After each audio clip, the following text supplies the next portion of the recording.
এই জ্যামজট আলোকিত শহরে লোকালয় কমে যাওয়ার পর হাঁটতে চলতে ভীষণ ভালো লাগে। তো হঠাৎ চলে আসলাম ঢাকা বাংলাদেশ বিমান বাহিনী এয়ারলাইন্সে। এখানে মূলত এক বড় ভাই থাকে, আমার বন্ধুর মামা হয়, তো ওনার মেয়ে হয়। তাই আমরা দেখতে আসছিলাম, তো ঘুরে ফিরে ক্যান্টনমেন্টটা দেখাবো আপনাদের। গুড মর্নিং বিউটিফুল পিপল, নতুন দিনের শুভেচ্ছা সবাইকে। কি অবস্থা সবার?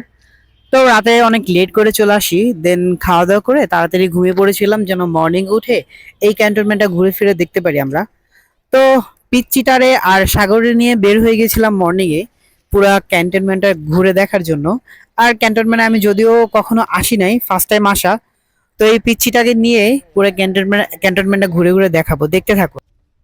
আসসালামু আলাইকুম গাইস, আপনারা কেমন আছেন? আজকে আমরা ঢাকা ক্যান্টনমেন্টে আছি। তো আজকে আমি আমার দুইটা ফুফাতো ভাইয়াকে আজকে আমি আমাদের এই দেশটি ঘুরিয়ে দেখাবো। একটা ফুফাতো ভাই একটা কাকা, ঠিক আছে। তো আপনি সামনে যে মাঠটি দেখতে পাচ্ছেন এটি হচ্ছে আমাদের এই ক্যান্টনমেন্টের বড় মাঠ। এখানে অনেকে এখানে তুমি খেলতে আসো? হ্যাঁ, এখানে আমি খেলতে আসি। আচ্ছা। তো গাইস, এটা হচ্ছে ক্যান্টনমেন্টের বড় মাঠ। এখানে সবাই বিকেলবেলাতে খেলাধুলা করে। আসলে এইখানের পরিবেশ এত বেশি সুন্দর, এত বেশি ভালো, যা আসলে বলার মতো না। এত সুন্দর পরিবেশে যদিও ফার্স্ট টাইম এসেছি, তাই হয়তো আরো বেশি ভালো লাগছিল।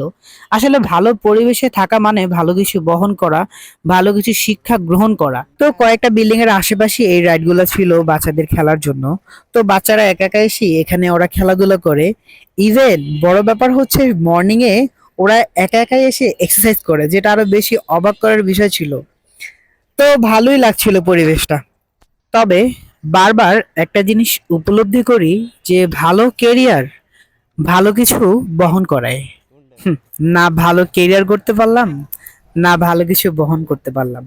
তো যাই হোক, এটা হচ্ছে বাংলাদেশ বিমান বাহিনী ক্যান্টনমেন্টের বড় মসজিদ। এখানে সবাই ক্যান্টনমেন্টের নামাজ আদায় করেন। তো এটা হচ্ছে শাহিন মসজিদ।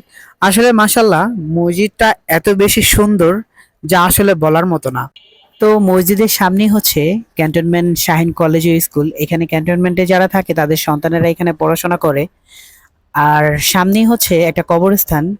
তো কবরস্থানটা খুব সুন্দর করে সাজানো। আসলে কবরস্থান দেখলে একটা জিনিসই মনে হয় যে জীবনটা খুব ক্ষণিকের।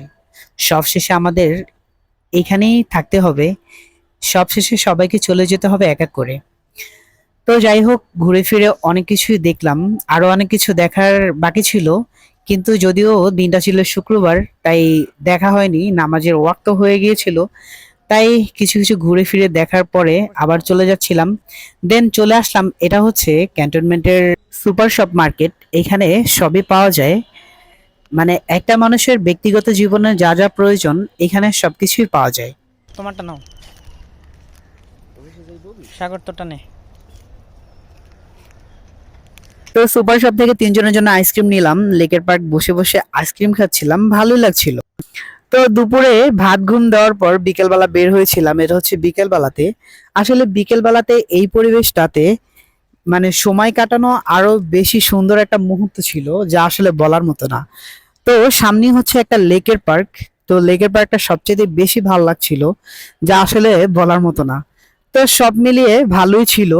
আসলে এখানে অনেকটা সময় কাটানোর পর আসলে একটু আসতে মন চায় নাই, যে এখান থেকে চলে যায় আরো কিছুক্ষণ থাকি বা কিছুদিন থাকি। তো বন্ধু আমার খুবই কান্নাকাটি করছিল যে আমি যাব না, আমি যাব না। তো বন্ধুরে বোঝাচ্ছিলাম, থাক, নেক্সট আবার আসবো, সমস্যা নাই, কাঁদিস না তুই। তো বন্ধু মুড সুইং করলো, মুড ভালো করলো। তারপরে বন্ধু চারপাশটা দেখতেছিল যে এটা রেখে, এই পরিবেশটা রেখে আমি চলে যাব।